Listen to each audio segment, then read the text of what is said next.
Parliament budget సమావేశాలు అనుసరించాల్సిన వ్యూహంపై AP CM Chandrababu party ఎంపీలకు దిశానిర్దేశం చేశారు. సీఎం క్యాంపు కార్యాలయంలో టీడీపీ పార్లమెంటరీ పార్టీ సమావేశం జరిగింది. ఈ సమావేశంలో రాష్ట్రానికి అత్యధికంగా కేంద్ర నిధులు సాధించడమే లక్ష్యంగా పనిచేయాలని ఎంపీలకు చంద్రబాబు ఆదేశించారు.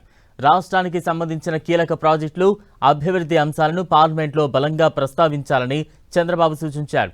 ముఖ్యంగా అమరావతి అభివృద్ధికి రెండో విడత నిధులు, పోలవరం ప్రాజెక్టును 2027 నాటికి పూర్తి చేసేందుకు కేంద్ర సహకారం వంటి అంశాలపై ఫోకస్ పెట్టాలని సూచించారు. విశాఖ రైల్వే జోన్కు నిధులు, వెనుకబడిన జిల్లాల అభివృద్ధి, జాతీయ రహదారుల వంటి అంశాలపై దృష్టి సారించాలని ఎంపీలకు సీఎం ఆదేశించారు.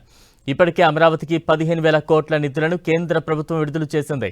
రెండో విడతలో కూడా ఇదే తరహా సాయం కోరుతున్నట్లు చంద్రబాబు తెలిపారు. బడ్జెట్లో ఏపీకి అధిక ప్రాధాన్యత ఇచ్చి ఎక్కువ నిధులు కేటాయించేలా కేంద్ర ప్రభుత్వంపై ఒత్తిడి తీసుకురావాలని ఎంపీలకు సూచించారు. రాష్ట్ర అభివృద్ధి, ప్రజా సంక్షేమం కోసం ఎంపీలందరూ చురుకుగా పనిచేయాలని పిలుపునిచ్చారు. సీఎం ఆదేశాలతో బడ్జెట్ సమావేశాల్లో రాష్ట్ర ప్రయోజనాల కోసం తమ వాణిని బలంగా వినిపించేందుకు టీడీపీ ఎంపీలు సిద్ధమవుతున్నారు.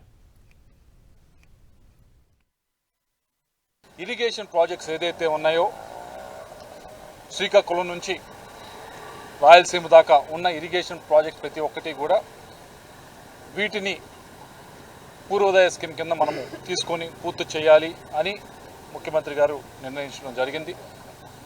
దాని గురించి రేపు సమావేశాల్లో మేము బడ్జెట్ సమావేశాలు దాని గురించి మాట్లాడబోతా ఉన్నాం.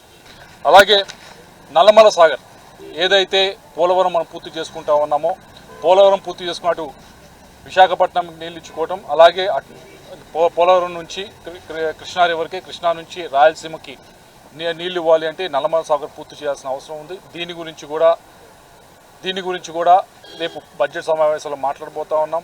మన క్యాపిటల్ అమరావతికి సంబంధించి ఏదైతే దానికి సంబంధించిన బిల్లు ఏదైతే ఉందో దాని గురించి కూడా మేము రేపు ఈ బడ్జెట్ సమావేశంలో ముందుకు తీసుకురాబోతా ఉన్నాం.